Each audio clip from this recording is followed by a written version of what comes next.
তানফাউল মুমিনিন।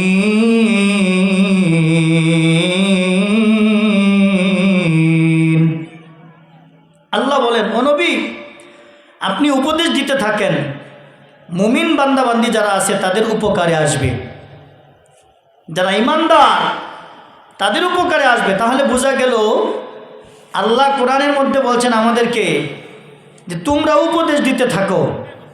তাহলে উপদেশ মুমিন বান্দাবান্দিদের কোনো না কোনো সময় কোনো না কোনো দিন উপকারে আসবে। এই জন্য উপদেশ দেওয়া বন্ধ করা যাবে না, উপদেশ দিতেই হবে, লোক কম হোক বেশি হোক। আজকে আমাদের দেশে একটা তবিয়ত হলো, একটা হাইসিয়ত হলো, আসরের পরে যদি কোনো বক্তা বয়ান করে তাহলে ওই বক্তার কোনো আমাদের সমাজে কোনো মূল্যই নেই। বিষয়টা এরকম না যে ছোটো মোটো বক্তা, আঙ্গুর এলাকা টুন্না মুন্না বক্তা। মাগরিবের পরে যদি বক্তা বয়ান করে তাহলে বোঝা যায় একটু আছে আর কি। তার মানে আসরের পরে বয়ান করলো যিনি, উনি হইছে 1 টাকা, মানে 1 টাকার আদলি, 1 সিকি যেরকম এরকম আর কি। মাগরিবের পরে যিনি বয়ান করছে উনি 5 টাকার সিকির মতো আর কি, ওই আদলির মতো, এরকম বোঝা যায়। আর যিনি এশারের পরে বয়ান করে উনি আরেকটু, আর যিনি প্রধান আকর্ষণ বোঝা যায় উনি 1000 টাকার নোট। বিষয়টা এরকম না? আমাদের ভিতরে তো এরকমই। কিন্তু আল্লাহর রসুল কি আসরের পরে বয়ান করে নাই? তাহলে রসুল কি এই কথা বলছেন যে আসরের পরে যিনি বয়ান করবে ওনার বয়ানের অর্থাৎ মর্যাদা, শান শৌকত কম, আর যিনি প্রধান বক্তা 10টার পরে বয়ান করবেন ওনার বয়ানের শান শৌকত বেশি, এরকম? আসরের পরে যিনি বয়ান করবেন উনি বাইবেল থেকে বয়ান করবেন, এরকম? মাগরিবের পরে যিনি বয়ান করবেন উনি গেন্দাবাস্তা থেকে বয়ান করবেন, এরকম? ইশারের পরে যিনি বয়ান করবেন উনি মহাভারত থেকে বয়ান করবেন, এরকম? উনার পরে যিনি বয়ান করবেন উনি মনে ত্রিপিটক থেকে বয়ান করবেন, এরকম? আর যিনি প্রধান আকর্ষণ উনি বয়ান করবেন কোরআন থেকে, এটাই তো এরকম। আর সবাই একই কোরআন একই হাদিসের কথা বলবেন, সবাই তো কোরআন হাদিসের কথা বলে, কিন্তু কারো কোনো পার্থক্য নাই, সবাই একই, সবাই এক মর্যাদার, এক শান শৌকতের, কারণ সবাই নাইবে নবী। সবাই কি? নাইবে নবী, ওলামায়ে কেরাম, আল্লাহর রাসূলের রেখে যাওয়া সম্পদ। সুবহানাল্লাহ বলেন। এই জন্য আসরের পরে যিনি বয়ান করবেন ওনার বয়ানের মূল্য যেটা, প্রধান আকর্ষণ 10টার পরে যিনি বয়ান করবেন ওনার বয়ানের মর্যাদাও একই, তার মধ্যে কোনো তফাৎ নাই, পার্থক্য নাই। আল্লাহ আমাদেরকে সহি বুঝদান করুক, আমিন বলি। আসরের পরে যিনি বয়ান করেন ওনার বয়ানের মর্যাদা যেরকম, মাগরিবের পরে যিনি করবেন ওনার বয়ানের মর্যাদা ওই রকমই, ইশারের পরে যিনি বয়ান করবেন তার বয়ানের মর্যাদা ওই রকমই, আর যিনি প্রধান আকর্ষণ প্রধান বক্তা থাকবেন ওনার বয়ানের মর্যাদাও একই রকম, কোনো পার্থক্য নাই। এই জন্য আল্লাহ বলেন আপনি উপদেশ দিতে থাকেন, নবী গো আপনি উপদেশ দেন, ইমানদার বান্দাবান্দি যারা আছে তাদের উপকারে আসবে। এই মাহফিলের প্যান্ডেলের ভিতরে যে লোকগুলো আছে, আমাদের এই মুরের মধ্যে আর চেয়ে বেশি লোক চার্জ চলে আসে না নাই? আমি তো প্রায় এদিক দিয়ে অনেক জায়গায় প্রোগ্রাম করি, এদিক দিয়ে সিফাসাবাদ দিয়ে যাই, তো দেখি তো অর্থাৎ রাত্রের 11টা-12টা বাজে, তারপরে এখানে এনের চেয়ে লোক বেশি। আপনারা এনে যারা আছেন তার চেয়ে বেশি লোক বসে থাকে এখানে এই দোকানগুলোর মধ্যে। তা আমি বলবো, দোকানে তো আমরা প্রতিদিনই বসি, আজকের জন্য একটু কুরবানি করি আল্লাহর জন্য। আল্লাহ কোরআনের মধ্যে বলেন, ফাযকুরুনি আযকুরকুম ওয়াশকুরু লি ওয়া লা তাকফুরুন। আমার আল্লাহ বলেন তোমরা আমাকে স্মরণ করো, আমি তোমাদেরকে স্মরণ করব। ওয়াশকুরু লি, তোমরা কৃতজ্ঞতা আদায় করো, ওয়া লা তাকফুরুন, নাফরমানি করো না, আমার নিয়ামতের অস্বীকার করো না। তোমরা যখন নিয়ামতের শুকরিয়া আদায় করবে আমি আল্লাহ নিয়ামত বাড়ায়া দিব। সুবহানাল্লাহ। আমার আল্লাহ তাআলা বলেন, লা ইন শাকারতুম লা আযীদান্নাকুম ওয়া লা ইন কাফারতুম ইন্না আযাবি লাশাদীদ। আমার আল্লাহ তাআলা বলেন, বান্দা তোমরা যদি আমার নিয়ামতের শুকরিয়া আদায় করো আমি আল্লাহ তাআলা নিয়ামত বাড়ায়া দিব। আর যদি তোমরা না শুকরিয়া আদায় করো, অকৃতজ্ঞতা জ্ঞাপন করো, আমি আল্লাহ তোমাদের কাছ থেকে নিয়ামত ছিনায় নিব। শুধু ছিনায় নিব না, আমি আল্লাহ তোমাদেরকে বিভিন্ন আযাব, বিভিন্ন গজব দ্বারা গ্রেফতার করে রাখবো। নাউযুবিল্লাহ, ইন্না আযাবি লাশাদীদ। নিশ্চয়ই তোমাদের জন্য কঠিন শাস্তির ব্যবস্থা করে রাখা হয়েছে। এখন করে রাখা হয়েছে, তার মানে দুনিয়াতেও শাস্তি হতে পারে, আখিরাতেও শাস্তি হতে পারে। দুনিয়ার শাস্তি হলো ক্ষণস্থায়ী, আর আখিরাতের শাস্তি হলো চিরস্থায়ী। দুনিয়ার শাস্তি আজকে আছে, কালকে নাও থাকতে পারে, কিন্তু তারপরেও দুনিয়ার মধ্যে মানুষ মুসিবতের মধ্যে পড়ে। কত মানুষ বলে, আল্লাহ খালি আমারই বিপদ দেয়, আর কেউ দেখে না। বলে না আল্লাহ তোমারই দেখতেছে, কারণ তোমারে দেখা তোমারে মুসিবত দিতেছে, বিপদ দিতেছে, দেখে তুমি মুসিবত থেকে তুমি এই পরীক্ষা থেকে তুমি উত্তীর্ণ হও কিনা। তার মানে তুমি আযাব গজব এই দিয়া আল্লাহ তাআলা তোমাকে পরীক্ষা করতে চায়। আল্লাহ দেখতে চায় তোমার ইমানের পাওয়ার কতটুকু। এজন্য দুনিয়াতে কিছু মানুষ আছে, পরীক্ষা আল্লাহ তাআলা করে বিভিন্ন আযাব, বিভিন্ন গজব দিয়া, রোগ ব্যাধি দিয়া, বিভিন্ন ঝামেলা দিয়া। এজন্য আল্লাহ তাআলা যে পরীক্ষা করে, এই পরীক্ষা থেকে তারাই কামিয়াবি হয় যারা আল্লাহর শুকরিয়া আদায় করে। সুবহানাল্লাহ বলেন।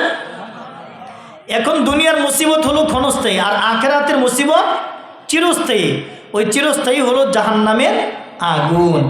সেই জাহান্নামের আগুন থেকে মানুষকে কেমনে বাঁচানো যায়, 1 লক্ষ মতান্তরে 2,24,000 পয়গম্বর মেহনত করেছেন না। আল্লাহ বলা মানুষকে কেমনে আল্লাহওয়ালা বানানো যায়, কেমনে নামাজি বানানো যায়, কেমনে রোজাদার বানানো যায়, কেমনে আল্লাহর ইবাদত করা যায়, সেই চিন্তা ফিকির করেছেন। আর এই চিন্তা ফিকির বর্তমান এই দায়িত্ব আল্লাহ তাআলা দিয়েছেন এই উম্মতের উপরে। আর এই উম্মতের মধ্যে শ্রেষ্ঠ উম্মত হল উলামায়ে কেরাম। আর এই উলামায়ে কেরাম এই দায়িত্বগুলো পালন করতেছেন। সুবহানাল্লাহ বলেন। আল্লাহ আমাদের সবাইকে বুঝার আমল করার তৌফিক দান করুন। সকলে বলে আমিন।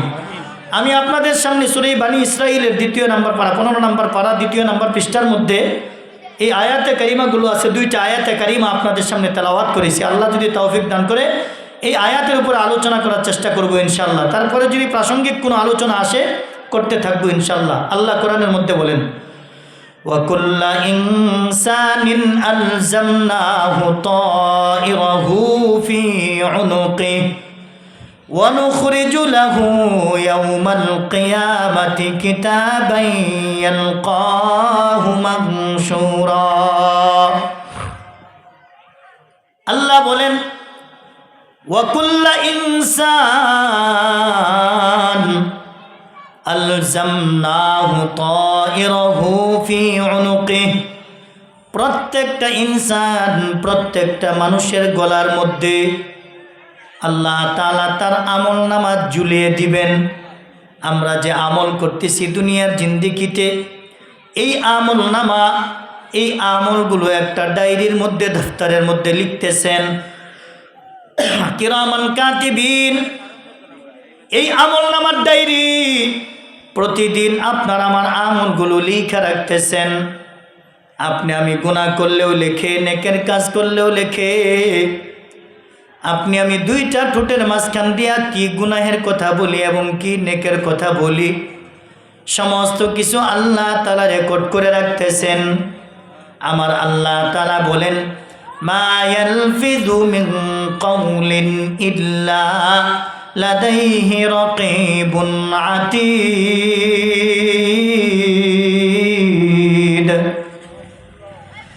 আমার আল্লাহ তাআলা বলেন, 2টা ঠোঁটের মাঝখান দিয়ে তুমি কি বলো, নেকের কথা বললেও রেকর্ড হয়, গুনাহের কথা বললেও রেকর্ড হয়। আমার আপনার আমার আমলনামা সমস্ত কিছু আমার আল্লাহ সমস্ত কিছু রেকর্ড করে রাখতেছেন বান্দারা। আল্লাহ তাআলা লিখে রাখার জন্য 2জন ফেরেশতা, কিরামান কাতিবিন ফেরেশতা আপনার আমার কাঁধের উপরে রাখছেন। একজন ডান কাঁধে, আরেকজন বাম কাঁধে। ডান কাঁধে যিনি আছেন উনি নেকের কাজগুলো লিখে, বাম কাঁধে যিনি আছেন উনি গুনাহের কাজগুলো লিখে।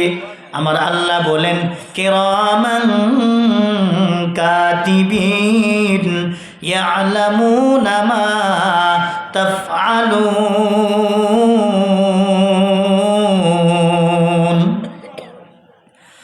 আমার আল্লাহ তাআলা বলেন, সম্মানিত দুইজন লেখক, প্রত্যেকটা মানুষের কাদের মধ্যে আমার আপনার আমার আমলনামা লেখার জন্যে, প্রত্যেকের আমলনামা লেখার জন্যে, আমার আল্লাহ তাআলা রেকর্ড করে রাখার জন্যে, আমলনামার ডায়েরি পূরণ করার জন্য ফেরেশতা রাখছেন।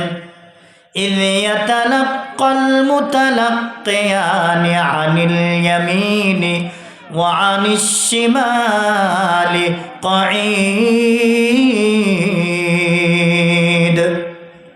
আমার আল্লাহ তাআলা সূরা কাফের মধ্যে বলেন, একজন হলো ডান কাঁধে আরেকজন হলো বাম কাঁধে। আজকে আমাদের জমিনে যে আপনি আমি আমল করতেছি, গুনাহ করলে বাম কাঁধের ফেরেশতা যিনি আছেন উনি লেখা রাখে, আর নেক কাজ করলে ডান কাঁধের ফেরেশতা যিনি আছেন উনি লেখা রাখে।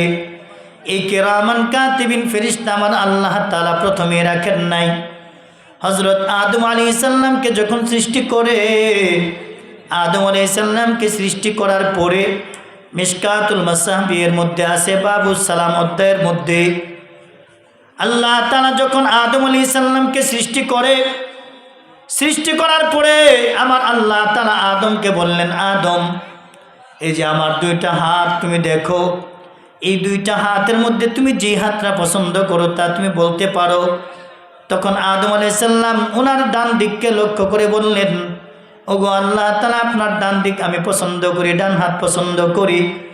আল্লাহ তাআলার ডানও নাই বামও নাই, আল্লাহ তাআলার সমস্ত দিক সমান, ডান বাম নাই। আল্লাহর ডানও যেমন বামও তেমন, পিছনেও তেমন, সামনেও তেমন, নিচেও তেমন, উপরেও তেমন, চতুর্দিকে তেমন। আল্লাহর কোনো ডান বাম নাই। আমার আল্লাহ তাআলার ডান দিক পছন্দ করেন নাই, তার মানে আদম আলাইহিস সালাতু ওয়াস সালামের যে ডান দিকটা আছে এই দিকে লক্ষ্য করে বললেন, আল্লাহ আপনার ডান হাত পছন্দ করি, তার মানে আমার ডান দিক পছন্দ করি। আল্লাহ তাআলা বললেন, তাহলে এই যে আমার মুষ্টিবদ্ধ হাত আছে, এই হাতটা আমি তোমার সামনে খুলবো, ওপেন করব। খোলার পরে, ওপেন করার পরে আদম আলাইহিস সালাতু ওয়াস সালাম তাকায়া দেখে আল্লাহ তাআলার হাতের ভিতরে আপনার আমার সমস্ত যে আশরাফুল মাখলুকাত মানুষ আছে, আদম আলাইহিস সালাম থেকে নিয়ে কিয়ামত পর্যন্ত যত মানুষ আসবে, সমস্ত মানুষের চেহারা, সমস্ত মানুষের মুখ এবং তার কপালের মধ্যে প্রত্যেকটা মানুষের হায়াতগুলো লেখা। হযরত আদম আলাইহিস সালাতু ওয়াস সালাম একটা চেহারা দেখে খুব সুন্দর। আল্লাহ তাআলা বলেন, আল্লাহ তাআলাকে আদম আলাইহিস সালাম জিজ্ঞাসা করে, ওগো আল্লাহ, এই যে এত সুন্দর চেহারা দেখা যায়, এই যে বাচ্চাটা, এই যে লোকটা, এই লোকটার নাম কি? আল্লাহ বলেন, এই লোকটার নাম হলো দাউদ। দাউদ, ভবিষ্যতে তোমার সন্তান হবে এবং ভবিষ্যতের নবী হবে। আদম আলাইহিস সালাম বলেন, এই সন্তান যদি আমার হয়, এই সন্তানের চেহারা কত সুন্দর দেখা যায়। ওগো আল্লাহ তাআলা, এই সন্তানের হায়াত এত কম কেন? কপালের মধ্যে লেখা মাত্র 40 বছর। আল্লাহ তাআলা আদম আলাইহিস সালামকে বলে, আমি আল্লাহ তাআলা তার জন্য এই হায়াতে লিপিবদ্ধ করে রাখলাম। আদম আলাইহিস সালাম বলে, ওগো আল্লাহ,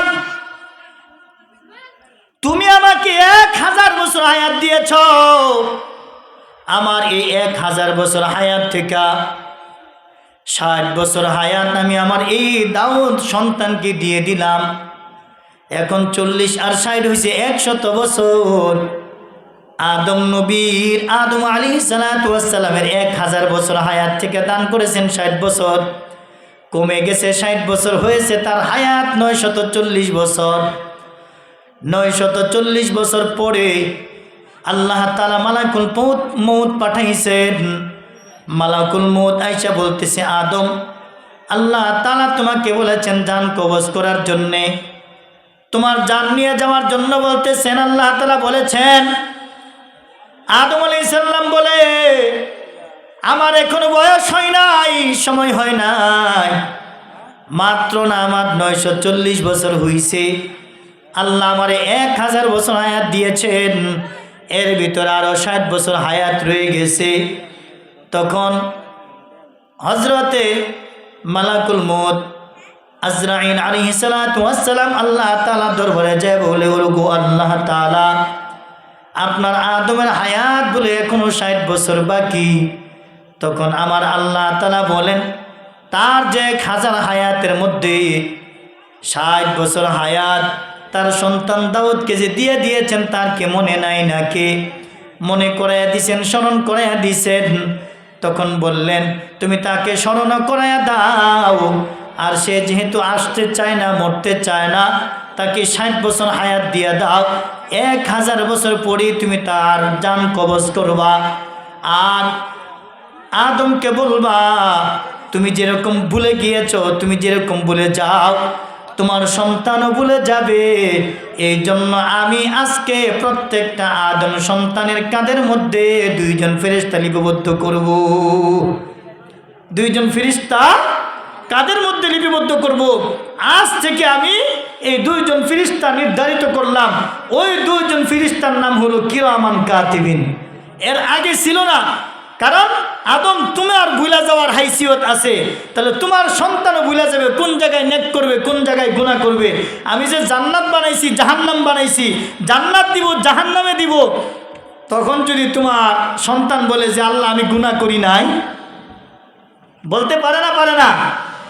যে আল্লাহ আমি গুনাহ করি নাই, আল্লাহ আমি গুনাহ করছি না, তখন আমি তারে কেমনে প্রমাণ দিব? সেই প্রমাণ রাখার জন্য আজকে থেকে আমি কিরামান কাতিবিন ফেরেশতা 2 জন নিযুক্ত করলাম। সুবহানাল্লাহ বলেন। এজন্য আপনি আমি যত গুনাহ করি আর যত নেকের কাজ করি, সব কিছু আপনার আমার আমলনামার ডায়েরি কিতাবের মধ্যে লেখা হইতেছে। এই জন্য আল্লাহ বলেন, ওয়া কুল্লা ইনসানিন আলজামনাহু তায়রাহু ফি উনুকিহি ওয়া নুখরিজু লাহু ইয়াওমাল কিয়ামাতি কিতাবান ইয়ালকাহু মানশুরা। আমার আল্লাহ তাআলা বলেন, প্রত্যেকটা মানুষের আমলনামা কিরামান কাতিবিন ফেরেশতা যে লিখতেছে ডায়েরি, প্রত্যেকটা মানুষের আমলনামা ময়দানে মাহশরে 4 ভাবে প্রকাশ পাবে। এর ভিতরে একটা হলো কিরামান কাতিবিন ফেরেশতা। আল্লাহ তাআলার কাছে হয়তোবা আপনার আমার পক্ষে নতুবা বিপক্ষে সাক্ষী দিবে। 1 নাম্বার প্রকাশ। 2 নাম্বার হলো কিরামান কাতিবিন ফেরেশতা যে ডায়েরিটা লিখতেছেন, আমলনামার দফতর বা খাতাটা লিখতেছেন, এই আমলনামার মধ্যে নেক কাজ করলেও লেখা রাখে, লিখে রাখে, গুনার কাজ করলেও লিখে রাখে। এই আমলনামার ডায়েরি আমার আল্লাহ তাআলা ময়দানে মাহশরে প্রত্যেকটা মানুষের আমলনামার ডায়েরি প্রকাশ পাবে 99টা। কয়টা? 99টা। আপনারা যারা আছেন আপনারা খুব খেয়াল করে শুনেন। তাহলে যেই খাতাটা কিরামান কাতিবিন লিখতেছেন, এরকম খাতা, এরকম ডায়েরি থাকবো কয়টা? 99টা।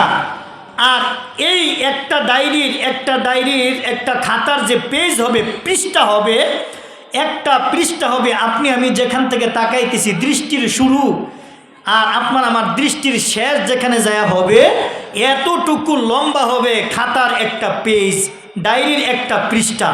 আল্লাহু আকবার। চিন্তা করে দেখছেন? তাহলে বর্তমান বিজ্ঞান বলতেছে এই পৃথিবী থেকে প্রথম আসমান, এই জমিন থেকে প্রথম আসমান হলো 500 বছরের রাস্তা। এটা তো আর ফিতা দিয়ে মাপা কয় নাই, কিন্তু চিন্তা করে দেখেন এই পৃথিবী থেকে প্রথম আসমান আমরা দেখতে পাই, পাই না? পাই না? আকাশ আমরা দেখতে পাই না? পাই না? তাহলে এই আকাশ প্রথম আসমান যেখানে তারকা উঠে, চিন্তা ফিকির করে দেখেন এই প্রথম আসমান যদি এই পৃথিবী থেকে 500 বছরের রাস্তা হয়, তাহলে একটা পৃষ্ঠা হবে 500 বছরের রাস্তা। তাহলে একটা পৃষ্ঠা কি হবে? 500 বছরের রাস্তা হবে। আল্লাহু আকবার। তাহলে এই আমলনামার ডায়েরির মধ্যে আপনার আমার গুনাহ, যে নামাজ পড়তেছে তাও লিখবে, যে নামাজ পড়ে না তাও লিখবে, যে রোজা রাখে তাও লিখবে, যে রোজা রাখে না তাও লিখবে। তার মানে যত আমল করবে, নেক করুক গুনাহ করুক, সমস্ত কিছু এই আমলনামার ডায়েরির মধ্যে, খাতার মধ্যে সুন্দর করে লিখে রাখবে। আর এই আমলনামার ডায়েরি ময়দানে মাহশরে আমার আল্লাহ তাআলা প্রকাশ করবেন। وَنُخْرِجُ لَهُ يَوْمَ الْقِيَامَةِ كِتَابًا يَلْقَاهُ مَنشُورًا। আল্লাহ তাআলা ওয়ানুখরিজু লাহু ময়দানে মাহশরে আমার আল্লাহ, খারাজা শব্দ তো বের করা, কিয়ামতের দিন আমার আল্লাহ তাআলা এই ডায়েরি বের করবেন। কিতাবান ইয়ালকাহু মানশুরা, আর এই কিতাব, এই ডায়েরি প্রত্যেকটা মানুষ তার সামনে ওপেন দেখতে পারবে, উন্মুক্ত অবস্থায়, খোলা অবস্থায়।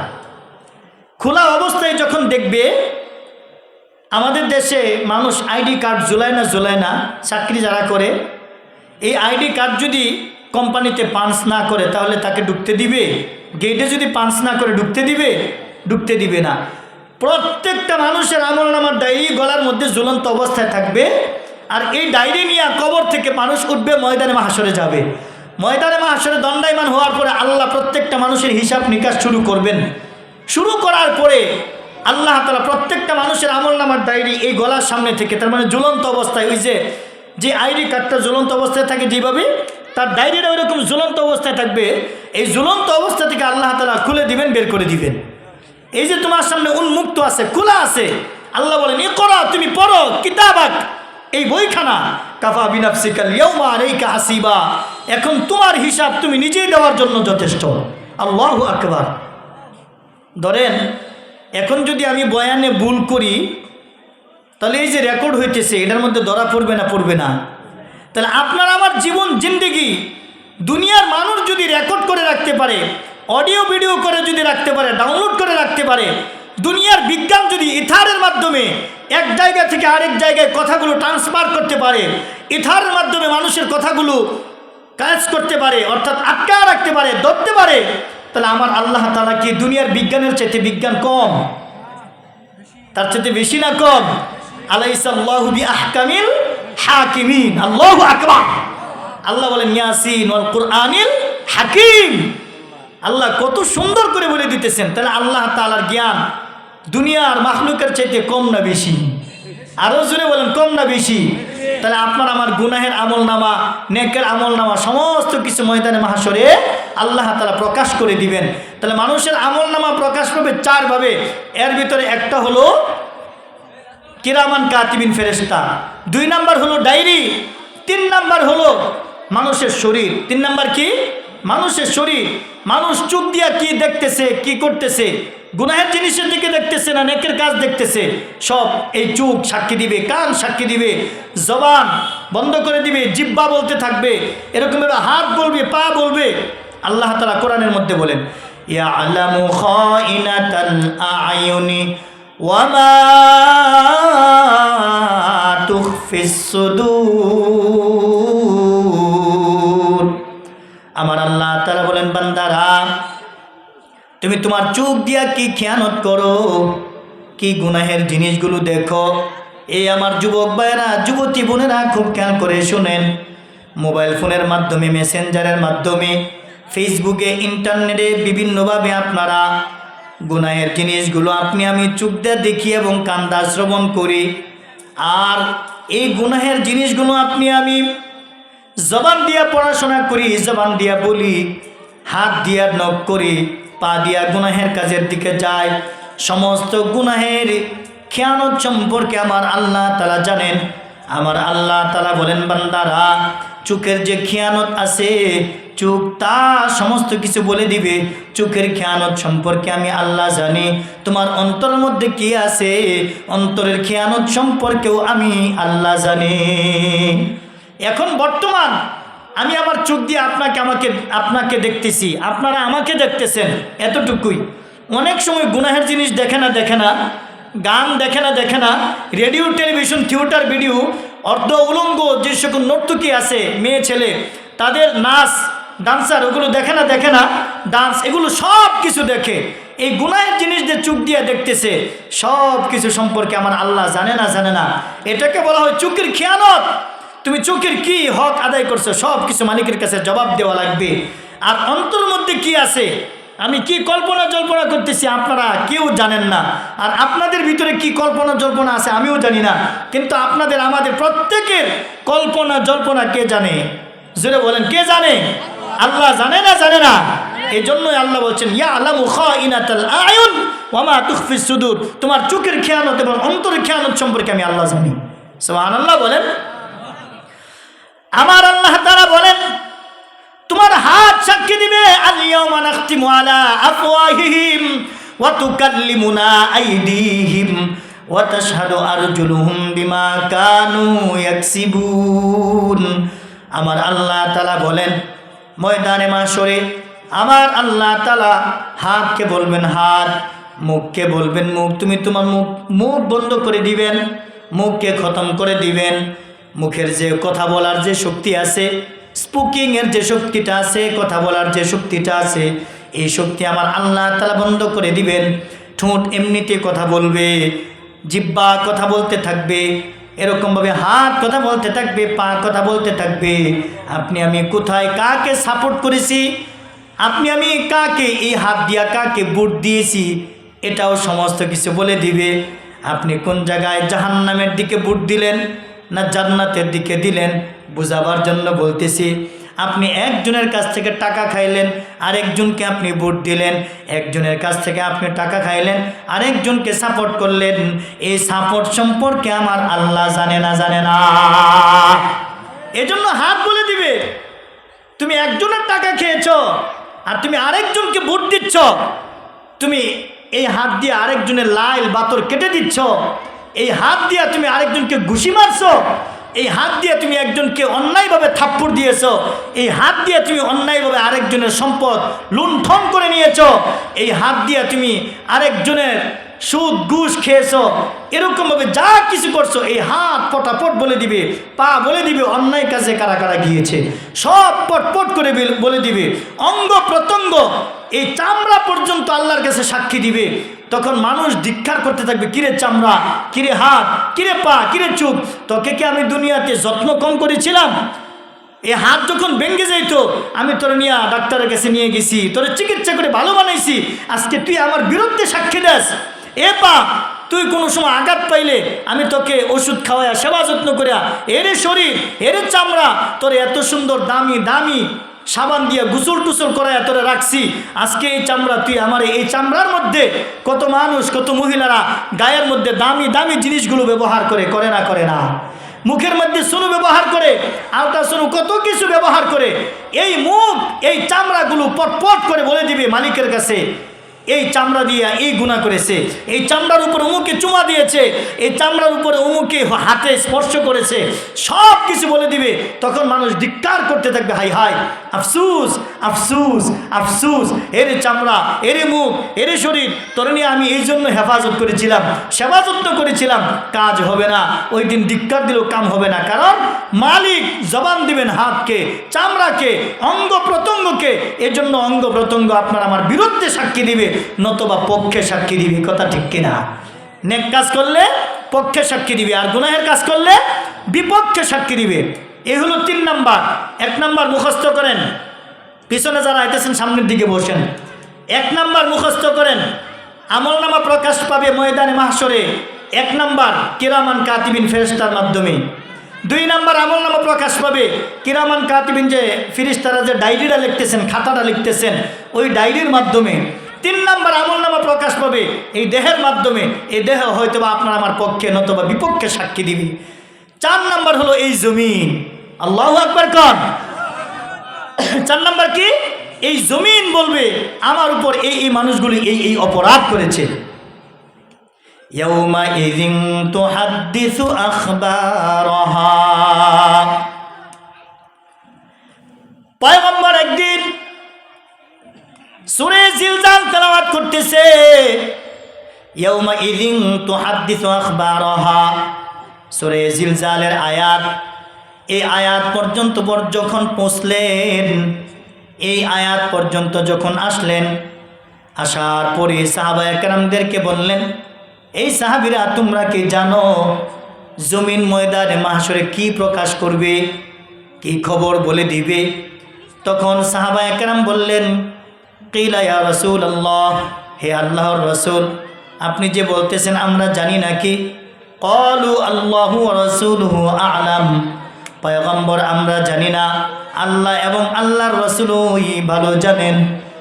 তখন পয়গম্বর ডাক দিয়ে বলেন, ক্বালা ফাইন্না আখবারুহা আন তাশহাদা আলা কুল্লি আবদিন ওয়া আমাতিন বিমা আমিলা আলা যহরিহা আন তাকুলা আমিলা আলাইয়া কাযা ওয়া কাযা ইয়াউমা কাযা ওয়া কাযা। আল্লাহু আকবার।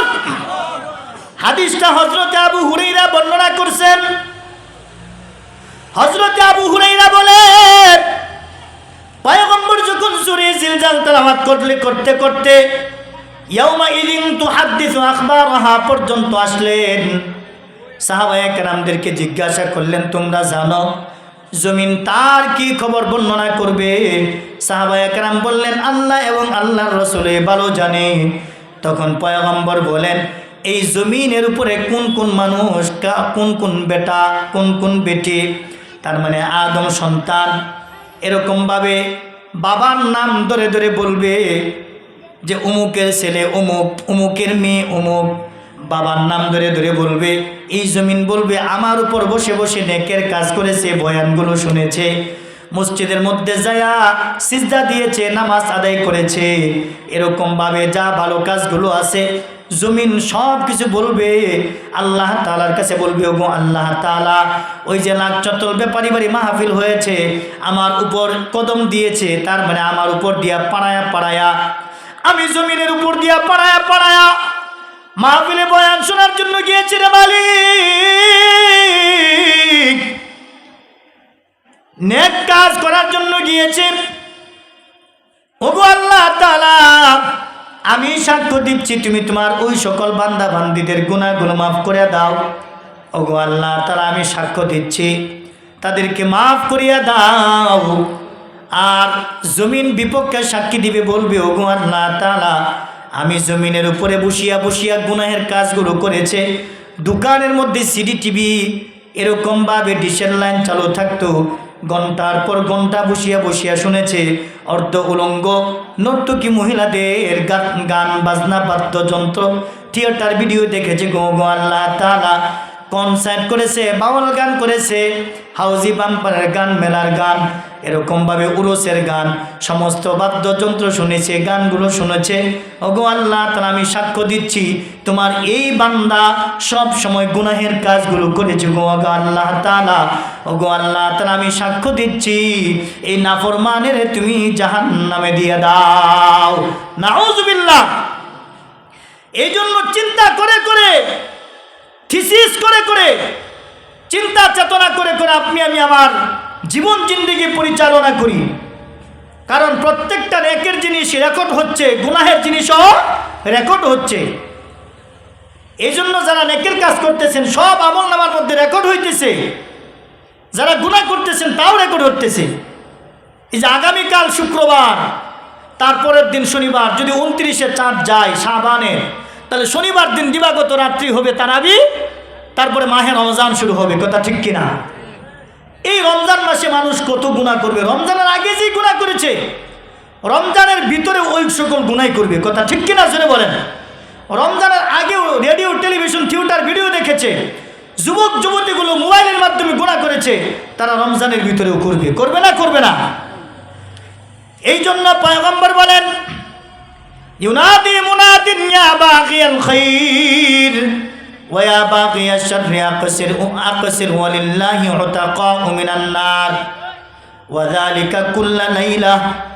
পয়গম্বর হাদিসের মধ্যে বলেন, প্রতি রাত্রে, প্রতিটি রাত্রি আমার আল্লাহ তাআলা আসমান থেকে একদল ফেরেশতা নিযুক্ত করেন। রমজান মাস যখন আসে, রমজানের প্রথম রাত্রি ওইরকমভাবে একদল ফেরেশতা জমিনের মধ্যে আসে। ওই ফেরেশতাগুলো আয়েশা জমিনের মধ্যে বলতে থাকে, এরকমভাবে মাইকিং করতে থাকে, অ্যানাউন্স করতে থাকে, ফেরেশতারা বলতে থাকে, ইউনাদি মুনাদিন ইয়া বাগিয়াল খাইর, হে নেকের অন্বেষণকারী, তোমরা যারা নেক কাজ করতেছ, তোমরা আরো বেশি বেশি নেক কাজ করো, কমায়ও না।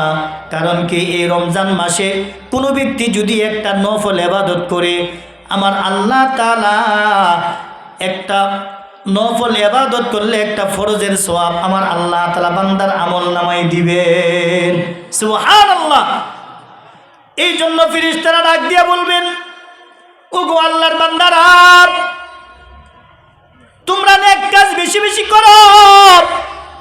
কোনো ব্যক্তি যদি একটা ফরজ ইবাদত করে, আমার আপনার আমল নামায় আল্লাহ তাআলা 70টা ফরজের সওয়াব দিয়ে দেয়। কোনো ব্যক্তি যদি কোনো মানুষকে এক ডুব পানি পান করায়, ইফতারের সময় বা একটা খেজুর দেয়, এরকমভাবে এক গ্লাস পানি পান করাইলেও আমার আল্লাহ তাআলা রোজা রেখে যে সওয়াব অর্জন করেছেন, আমার আল্লাহ তাআলা বান্দার আমল নামায় ইফতার করার দ্বারাতে আল্লাহ তাআলা বান্দার আমল নামায় এই রোজা সম পরিমাণ সওয়াব দান করবেন। সুবহানাল্লাহ। এই জন্য ফেরেশতারা ডাক দিয়া বলেন, তোমরা যারা নেকের কাজ করতেছ, তোমরা নেকের কাজ করো, তোমরা থাইমো না, সামনের দিকে অগ্রসর হইতে থাকো।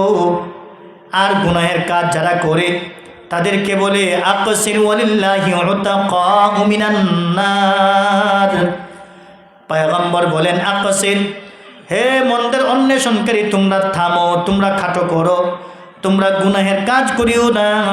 ওয়ালিল্লাহি উতাকাউ মিনান নার। আল্লাহ তাআলা এই রমজান মাসে কত গুনাহগারের কত জাহান্নামীকে আমার আল্লাহ মাফ করেছেন। সুবহানাল্লাহ। কত জাহান্নামীকে আল্লাহ তাআলা এই রমজান মাসে জাহান্নাম থেকে মুক্তি দিয়েছেন, মাফ করবেন। পয়গম্বর হাদিসের ভিতরে বলেন, এই রমজান মাস যখন দুনিয়াতে আসে, পৃথিবীর জমিনে যত কবরস্থান আছে সমস্ত কবর আযাব আল্লাহ তাআলা পুরাটা রমজান বন্ধ করে দেয়। রমজান মাসে আমার আল্লাহ তাআলা মুসলমানের কবরের মধ্যে কোনো আযাব দেয় না। এই জন্য বাবাজিরা, বন্ধুরা আমার, এই আমার যুবক ভাইরা, পর্দার আড়ালে মা এবং বোনেরা, খুব খেয়াল করে শোনেন, রমজানের কদর করা দরকার। এই রমজান মাস সামনে আসতেছে, রমজান আসার সাথে সাথে আমরা পুরাপুরি নিয়ত করব, আল্লাহ যেন আমাদেরকে 30টা সিয়াম, 30টা রোজা রাখার সামর্থ্য যেন, শক্তি সামর্থ্য যেন আমার আল্লাহ আপনাকে আমাকে দান করে। আমিন বলি আমিন।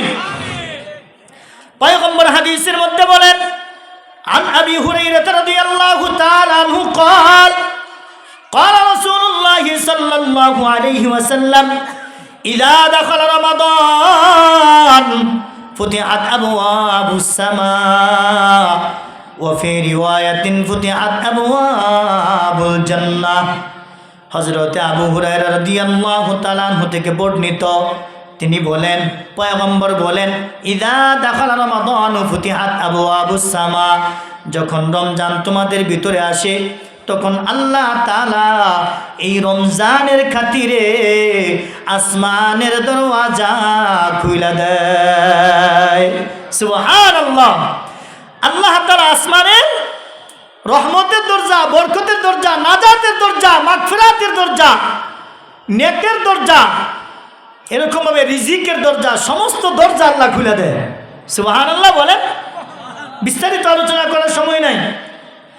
ওয়াফি রিওয়ায়াতিন ফুতিহাত আবওয়াবুল জান্নাহ। পয়গম্বর হাদিসের ভিতরে বলেন, অন্য আরেকটা বর্ণনায় আছে, রমজান যখন আসে তখন আল্লাহ তাআলা, রমজান মাস আসলে আল্লাহ তাআলা জান্নাতের দরজাগুলো খুলে দেয়।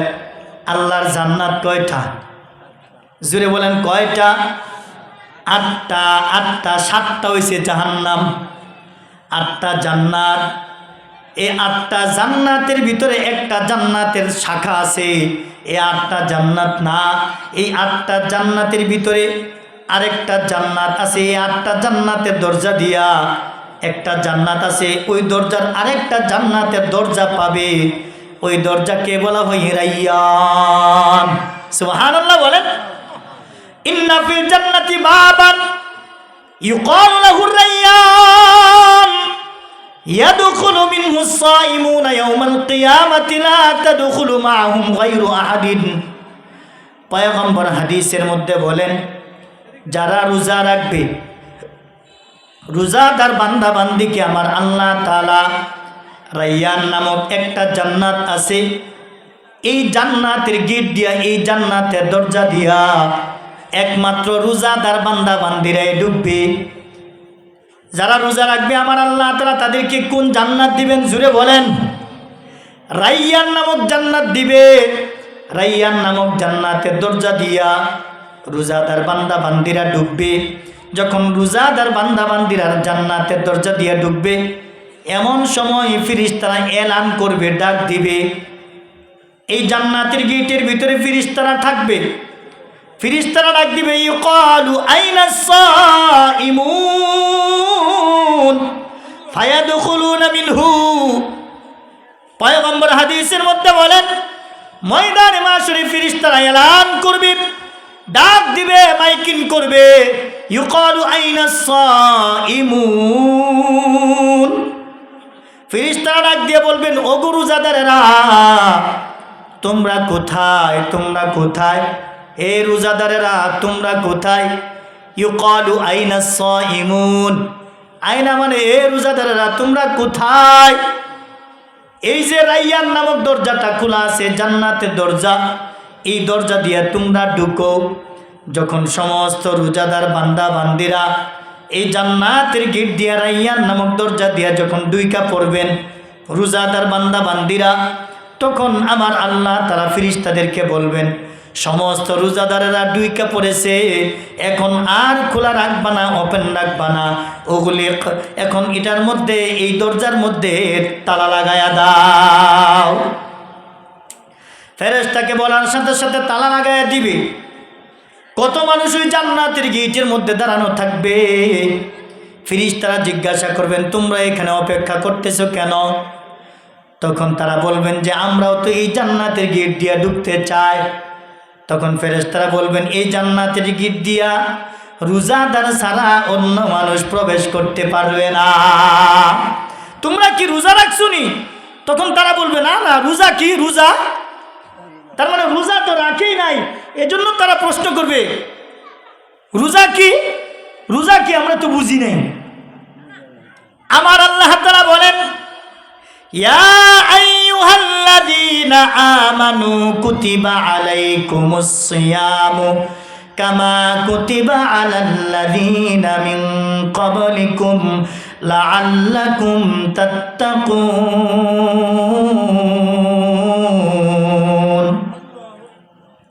একজন খালি আল্লাহু আকবার কয়, হাদিস কইলেও কয় আল্লাহু আকবার, কোরআনের আয়াত কইলেও একজনই কয় আল্লাহু আকবার। আপনারা মনে হয় বুঝেন না, কোরআনের আয়াত পড়লে আল্লাহু আকবার বলা লাগে। কারণ আল্লাহ কত বড়, আল্লাহু আকবার কবীরা। আল্লাহ যত বড়, আল্লাহর কালাম তত বড়। সুবহানাল্লাহ বলেন। সূরা বাকারা 183 নম্বর আয়াত, 2 নম্বর পারা, 6 নম্বর পৃষ্ঠা, মোটামুটি পনে পৃষ্ঠার শেষের দিকে আছে আর কি।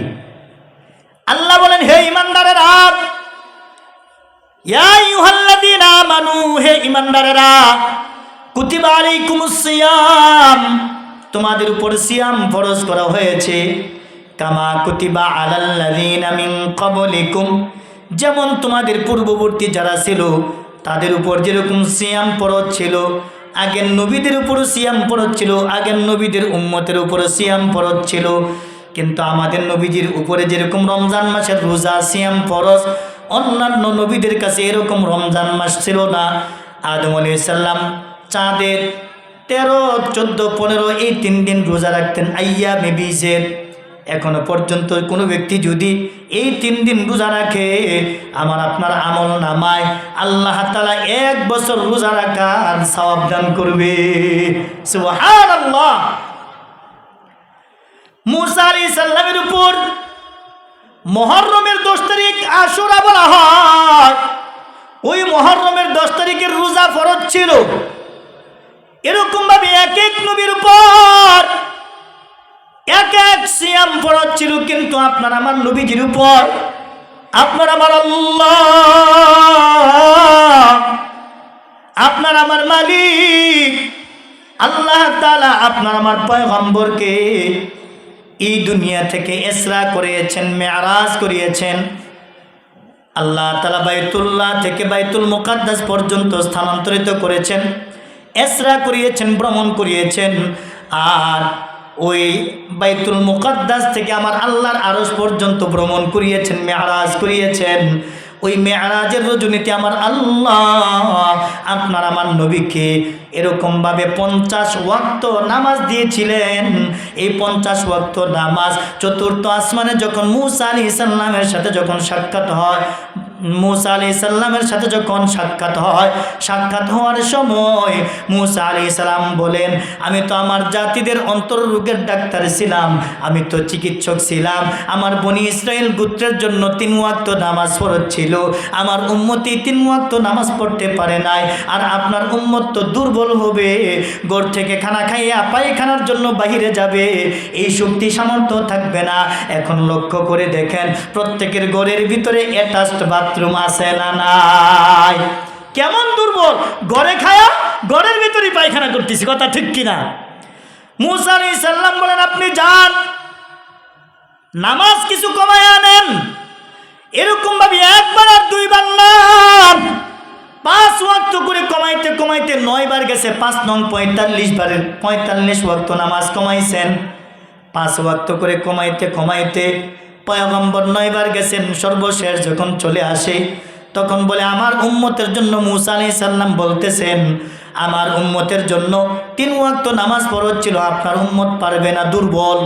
দিন দিন মানুষ দুর্বল হবে। এখন চিন্তা করে দেখেন, আমরা তো দিন দিন দুর্বলই হইতেছি। মূসা আলাইহিস সালাম বলতেছেন, নবী গো আপনি আবার যান। আপনার আমার নবী দয়াল নবী বলতেছেন, আমার পক্ষে সম্ভব না, আমার লজ্জা লাগে, আর কতবার আমি আমার মালিকের কাছে যাব?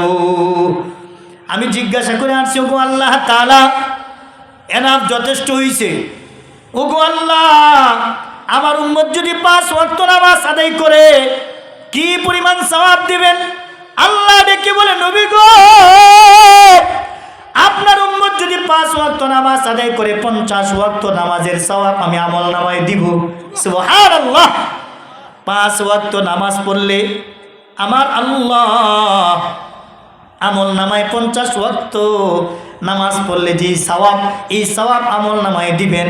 এখন যদি আপনি আমি খুশুর সাথে জামাতের সাথে মসজিদে যায়, মানুষ পুরুষ মানুষ যারা আছে তারা যদি জামাতের সাথে 5 ওয়াক্ত নামাজ আদায় করতে পারি, মহিলারা বাড়িতে যদি খাস কামরায় 5 ওয়াক্ত নামাজ আউয়াল ওয়াক্তে যদি পড়তে পারি, ইন্নাস সালাতা কানাত আলাল মুমিনিনা কিতাবাম মাওকুতা, ওয়াক্ত মতো নামাজ পড়া ফরজ।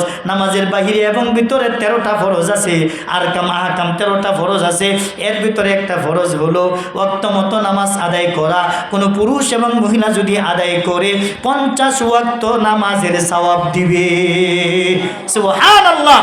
শেষে মূসা আলাইহিস সালাম বলতেছেন, আপনারা যে পাঠাইলাম এতে আমার একটা খুশনসিব হইছে।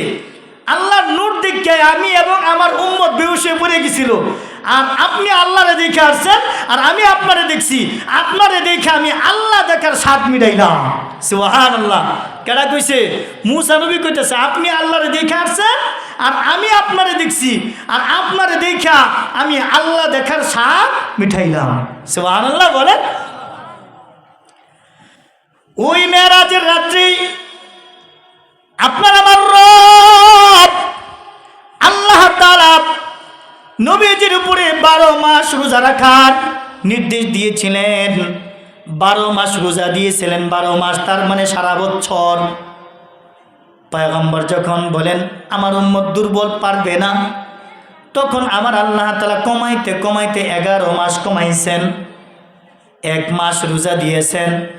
তখন পয়গম্বর জিজ্ঞাসা করে, আল্লাহ 1 মাস রোজা রাখলে কি পরিমাণ সওয়াব হবে?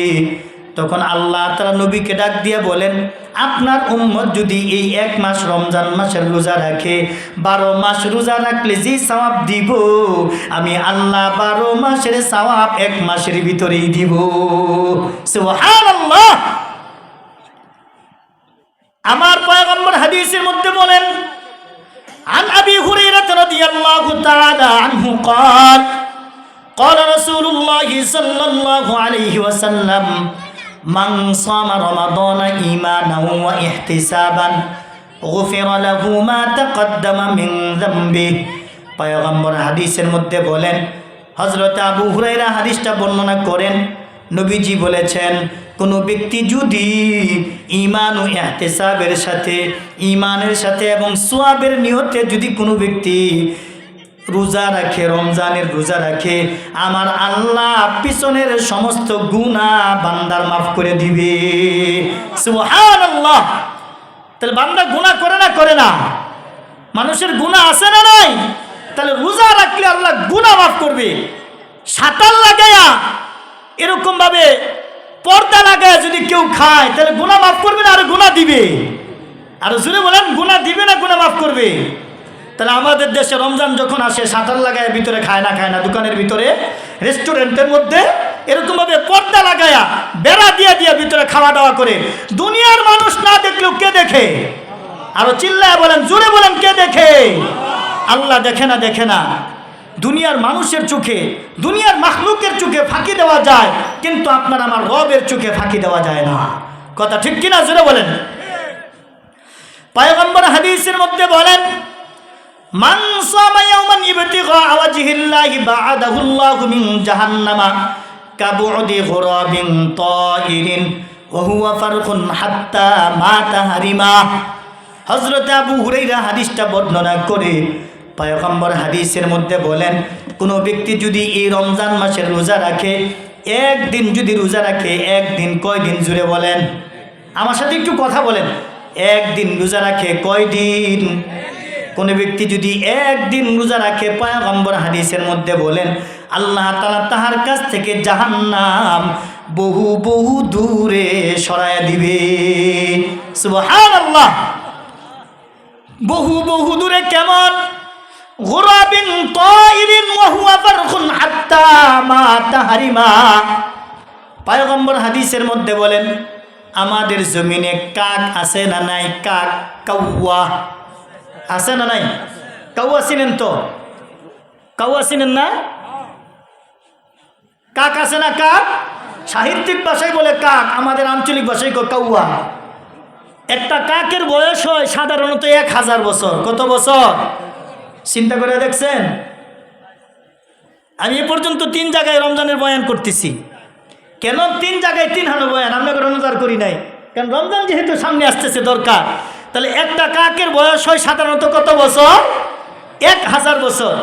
গুরাবিন তাইরিন, পয়গম্বর হাদিসের মধ্যে বলেন, একটা কাক বাচ্চা কাল থেকে 1000 বছরে যত দূরে উইরা যাইতে পারে, যত দূরে উইরা যাইতে পারে, তার মানে অবিরাম, অবিরত, বিরামহীন, তার মানে বিশ্রাম ছাড়া, খাওয়া দাওয়া ঘুম ছাড়া একটা কাক যদি বাচ্চা কাল থেকে ওড়া শুরু করে 1000 বছরে কত দূরে যাইতে পারবে? আমার আপনার রব আল্লাহ তাআলা একজন রোজাদার বান্দার কাছ থেকে, বান্দির কাছ থেকে জাহান্নাম এত দূরে সরায়া দিবে। সুবহানাল্লাহ। আরেকটা হাদিসের মধ্যে আসছে মিন 70 খরিফা। হাদিসটা লম্বা, এই জন্য শেষের অংশ বললাম। কোনো ব্যক্তি যদি একটা রোজা রাখে, একটা রোজা রাখলে, রোজার মতো যদি রাখে আর কি, তাহলে আল্লাহ তাআলা তাহার কাছ থেকে জাহান্নাম 70 বছর দূরে সরাইয়া দিবে। সুবহানাল্লাহ বলেন। শুধু তাই নয়, পয়গম্বর হাদিসের মধ্যে বলেন, আবি হুরায়রা রাদিয়াল্লাহু তাআলা আনহু قال قال رسول الله صلى الله عليه وسلم লিকুল্লি শাইইন যাকাতুন ওয়া যাকাতুল জাসাদিস সাওম। পয়গম্বর হাদিসের মধ্যে বলেন, প্রত্যেকটা জিনিসের যাকাত আছে। খুব খেয়াল করে শুনেন, প্রত্যেকটা জিনিসের যাকাত আছে। পয়গম্বর হাদিসের মধ্যে বলেন, প্রত্যেকটা জিনিসের যাকাত আছে, আর এই শরীরের যাকাত হলো রোজা। আল্লাহ যে আপনারা আমার শরীর দিছেন, এই জাসাদ যে দিছেন, এই শরীরটা তো কবরে বৈধ করে নিয়ে তারপরে যাওয়া লাগবে। যদি অর্থ সম্পদের যাকাত না দেয় তাহলে ওই অর্থ সম্পদ কি হয়? অবৈধ হয়। কথা ঠিক কিনা জোরে বলেন? হারাম অর্থ সম্পদ হয়। এই জন্য আপনার আমার যদি যাকাত পরিমাণ সাহেবে নেশাব যদি আপনি হয়ে যায়, এই যে সামনে রমজান আসছে, খতিব সাহেবরা বয়ান করবেন জুমার দিন, বিস্তারিত আলোচনা শুনবেন। এখন যদি কোনো ব্যক্তি সাহেবে নেশাব হয়, তার উপর জাকাত দেওয়া ফরজ। শতকরা 2.5 টাকা, 1025 টাকা, লাখে 2.500 টাকা। শতকরা 2.5 টাকা, 1025 টাকা জাকাত দেওয়া লাগে, আর লাখে 2.500 টাকা জাকাত দেওয়া লাগে। তাহলে এই জাকাত যদি না দেয়, তাহলে তার সম্পদ, অর্থ সম্পদ, টাকা পয়সা কি হয়ে যায়? হারাম হয়ে যায়। আর যদি জাকাত দেয় তাহলে হালাল হয়। এই শরীর দিছে আপনাকে আপনার আমার আল্লাহর ইবাদত করার জন্য, গোলামি করার জন্য। আর রোজা দিচ্ছেন আল্লাহর ইবাদত করার জন্য। কোনো ব্যক্তি যদি রোজা না রাখে, তাহলে রোজা না রাখলে এই শরীর হলো হারাম। নাউজুবিল্লাহ বলেন। রোজা না রাখলে শরীর কি? হারাম। আর এই শরীর পবিত্র করার জন্য হলো রোজা। বর্তমান আমাদের জন্য রোজা কি? ফরজ। আর এই রোজা রাখা ফরজ, আর এই রোজা রাখলে শরীর পবিত্র হয়। এই জন্য রাসূল বলেন প্রত্যেকটা জিনিসের জাকাত আছে, আর এই শরীরের জাকাত হলো রোজা। শরীরের জাকাত কি? রোজা। সুবহানাল্লাহ বলেন, সুবহানাল্লাহ বলেন। তাহলে শরীরের জাকাত কি? আরো জোরে বলেন, শরীরের জাকাত রোজা। শুধু তাই নয়, আল্লাহ বলতেছেন, হে ঈমানদারেরা, তোমাদের উপর সিয়াম ফরজ করা হয়েছে। আর তোমাদের পূর্ববর্তী যারা আছে তাদের উপরে যেমনি ফরজ করা হয়েছিল, তোমাদের উপরে এরকম ফরজ হয়েছে। সিয়াম শব্দের অর্থ হলো সাধনা করা।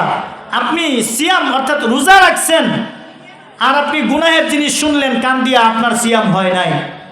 আপনি চোখ দিয়া গুনাহের জিনিস দেখছেন, আপনার রোজা হয় নাই, মাকরুহ হয়েছে।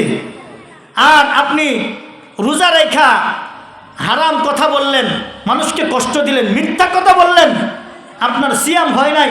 আপনি রোজা রেখা পা দিয়ে হারামের দিকে যাইলেন, আপনার সিয়াম হয় নাই। আপনি রোজা রেখা হারাম জিনিস ধরলেন, হারাম খাইলেন, হারাম দিয়া ইফতার করলেন, হারাম দিয়া সাহারি খাইলেন, আপনার সিয়াম হয় নাই, সিয়াম হয় নাই। তাহলে আপনার সিয়াম সাধনা করার জন্য সমস্ত জায়গায় হালাল থাকা লাগবে। কথা ঠিক কিনা জোরে বলেন। এজন্য সাবধান, আমরা যারা হারাম খাদ্য খায়া রোজা রাখবো, হবে না। হারাম খাদ্যের একটা বর্ণনা শুনেন। বর্তমান চিকিৎসা বিজ্ঞানী বলেন, মানুষের শরীরে যে ব্লাড হয়, ব্লাড অর্থাৎ রক্ত, এই রক্তটা আজকে আমাদের শরীরে যে রক্তটা তৈরি হচ্ছে, এই রক্তটা আমার আপনার শরীরের মধ্যে 4 মাস পর্যন্ত ঘোরাঘুরি করবে। কয় মাস? খুব খেয়াল করে শুনেন, এদিকে লক্ষ্য করেন। এই শরীরের মধ্যে রক্ত কতদিন ঘোরাফেরা করবে? আজকে যে রক্তটা হচ্ছে, ব্লাড হচ্ছে, এই ব্লাড, এই রক্ত 4 মাস পর্যন্ত শরীরের মধ্যে ঘোরাঘুরি করবে। আর আজকে যদি আপনি হারাম খান, হারাম খাওয়ার পরে যদি আপনার শরীরে এই ব্লাড হয়, রক্ত হয়, তাহলে 4 মাস পর্যন্ত যদি ঘোরাঘুরি করে আপনার এই ব্লাড শরীরের মধ্যে, তাহলে হারাম খাইয়া রোজা রাখলে, ইফতার করলে, হজ করলে, যাকাত দিলে, কিয়ামত পর্যন্ত আপনার এই হারাম উপার্জন, হারাম আমল কবুল হবে না। কথা ঠিক কিনা জোরে বলেন। এই জন্য সাবধান, হালাল খাওয়ার চেষ্টা করি আমরা, হারাম পোশাক থেকে বেঁচে থাকি। হালাল পোশাক, হালাল খাদ্য, হালাল সব কিছু করার চেষ্টা করি। আমাদের দেশে দিন যত যাচ্ছে, মানুষ হারামের দিকে তত দৌড়ায় যাচ্ছে। কথা ঠিক কিনা জোরে বলেন। মানুষ হারামের দিকে দৌড়ায় যাচ্ছে। সমস্ত জায়গায় হারাম। জমিনে আসেন, জমিনে হারাম। গাছে আসেন, গাছে হারাম। মাছে আসেন, মাছে হারাম। আকাশে যান, হারাম। জলে স্থলে সমস্ত জায়গায় হারাম আর হারাম। কথা ঠিক কিনা জোরে বলেন। হারাম খাচ্ছে মানুষ, হারাম ভক্ষণ করছে। এই হারাম খেয়ে খেয়ে যদি ইবাদত করে, এরকম খানায় কাবার গিলাপ ধরে যদি কান্নাকাটি করে, তার ইবাদত কবুল হবে না। কয় মাস? 4 মাস। আবার এই 4 মাস পরে যদি আবার খায়, আরও 4 মাস। কত মানুষ আছে জীবন জিন্দিগি শেষ। আমি প্রায় একটা কথা বলি, আমাদের দেশে 1967-68-তে বাংলাদেশের জমিনের অর্থাৎ আমাদের গাজীপুরে রেকর্ড হয়েছিল, জরিপ হয়েছিল। কথা ঠিক কিনা? এই রেকর্ডের মধ্যে কি যে আকাম কুকাম হয়েছে, একজনের সম্পদ আরেকজনের নামে রেকর্ড করাইয়া ওই মানুষটাকে রাস্তার ভিখারি বানায় ছেড়ে দিছে। কথা ঠিক কিনা জোরে বলেন। এই যে আকাম কুকাম করতেছে, যার নামে অবৈধভাবে রেকর্ড করে নিচ্ছে, আর ওই রেকর্ড করা সম্পদ দিয়া যদি এই সম্পদ থেকে যদি গাছ হয়, এই সম্পদ থেকে যদি ফল হয়, এই সম্পদ থেকে যদি রুয়া লাগায় খায়, এই সম্পদ থেকে শস্য উৎপাদন যদি করে খায়, এই সম্পদে যদি বাড়ি করে, তাহলে এই সম্পদ থেকে আজ থেকে 65 অর্থাৎ 67-68 সনে যদি হয়, তাহলে এই দাদা এই কাম করছে, বাপে এই কাম করছে, দাদা এই কাম করছে হারাম কাজ। এখন এই ওই দাদার করতে সন্তান হয়েছে, এর করতে আরো সন্তান হয়েছে, নাতি পুতি যারা আছে সবগুলি হারামখোর, কথা ঠিক কিনা জোরে বলেন। একটাও হালাল না, সব হারাম, কথা ঠিক কিনা জোরে বলেন। এই হারাম লোকের অভাব নাই, কথা ঠিক কিনা জোরে বলেন। যদি অভাব থাকতো তাহলে আমাদের জজ কোর্টে এত জমিনের মামলা কেন, কথা ঠিক কিনা জোরে বলেন। মানুষ জেনে শুনে, যারা জানেন এই আকাম কুকাম হইছে, যাই না শুনে যার যার সম্পদগুলো দিয়ে দেন, নাহলে কবরে লাঠি মারতে মারতে অবস্থা খারাপ হয়ে যাবে। কারণ এই কবর কারো মামার বাড়ি, আত্মীয়র বাড়ি, শ্বশুর বাড়ি না। কবরে আপনার আমার ব্যবহার দেখে আপনাকে আমার সাথে ব্যবহার করবে, আমল দেখে ব্যবহার করবে, কথা ঠিক কিনা জোরে বলেন। কবরে যদি শান্তি পাইতে চায়, দুনিয়াতে কিছু শান্তি কামাই করে তারপরে যায়, কথা ঠিক কিনা, আরো জোরে বলেন, কথা ঠিক কিনা। তাহলে হারাম থেকে বেঁচে থাকার তৌফিক দান করুন, সকলে বলি আমিন। বিস্তারিত আলোচনা করার সময় নাই। আমি আপনাদেরকে মনে হয় শেষে কিছু করার কথা বলে কষ্ট দিয়েছি, কষ্ট দেই নাই। কষ্ট তো সেই দেয় যেই ডাক্তারের কাছে রুগী যায়, রুগীকে তখন কি করে। আচ্ছা, আমাদের প্রত্যেকের কি আছে, মা বোন আছে না নাই? মা বোনের যখন ডেলিভারির সময় হয় তখন ডাক্তার আরও কি করে, ব্যথার মধ্যে আরও ব্যথানাশক দেয় না, আরও ব্যথানাশক ট্রিটমেন্ট করে, ওষুধ দেয়, ইঞ্জেকশন দেয় না। তার মানে আরও তাড়াতাড়ি খালাস হওয়ার জন্য, ডেলিভারি হওয়ার জন্য। তাহলে দুনিয়ার ভিতরে ডাক্তারের কাছে যদি যাওয়ার পরে আপনি আরও ওই ডাক্তারকে যদি প্রেসক্রিপশন করার কারণে আপনি যদি ডাক্তারকে আরও টাকা দেন, কত কিছু দেন, আরও আপনি চিকিৎসা করতেছেন, আপনার টাকা দিয়া আপনি সিজার করতেছেন, আপনি সব কিছু করতেছেন, ওইখানে আপনি ডাক্তারকে চর দেন না, থাপ্পড় দেন না, গালি দেন না, কোনো কিছু করেন না, ওই ডাক্তারকে আপনি আরও কত সুন্দর সাধুবাদ জানান। আর আমরা উলামায়ে কেরাম কোরআন দিয়ে হাদিস দিয়ে ট্রিটমেন্ট করি, আমাদেরকে গালিগালাজ করে, গালিগালাজ না, আমাদেরকে জেল জুলুম অত্যাচার আইনা করে নির্যাতন করা হয়, কথা ঠিক কিনা জোরে বলেন। তাহলে সেই দিন আমরা বুক করেছি, আমরা সামনে এই দিন দেখতে চাই না, কথা ঠিক কিনা জোরে বলেন। আল্লাহ আমাদের সবাইকে বুঝার আমল করার তৌফিক দান করুন, সকলে বলি আমিন। আসসালামু আলাইকুম।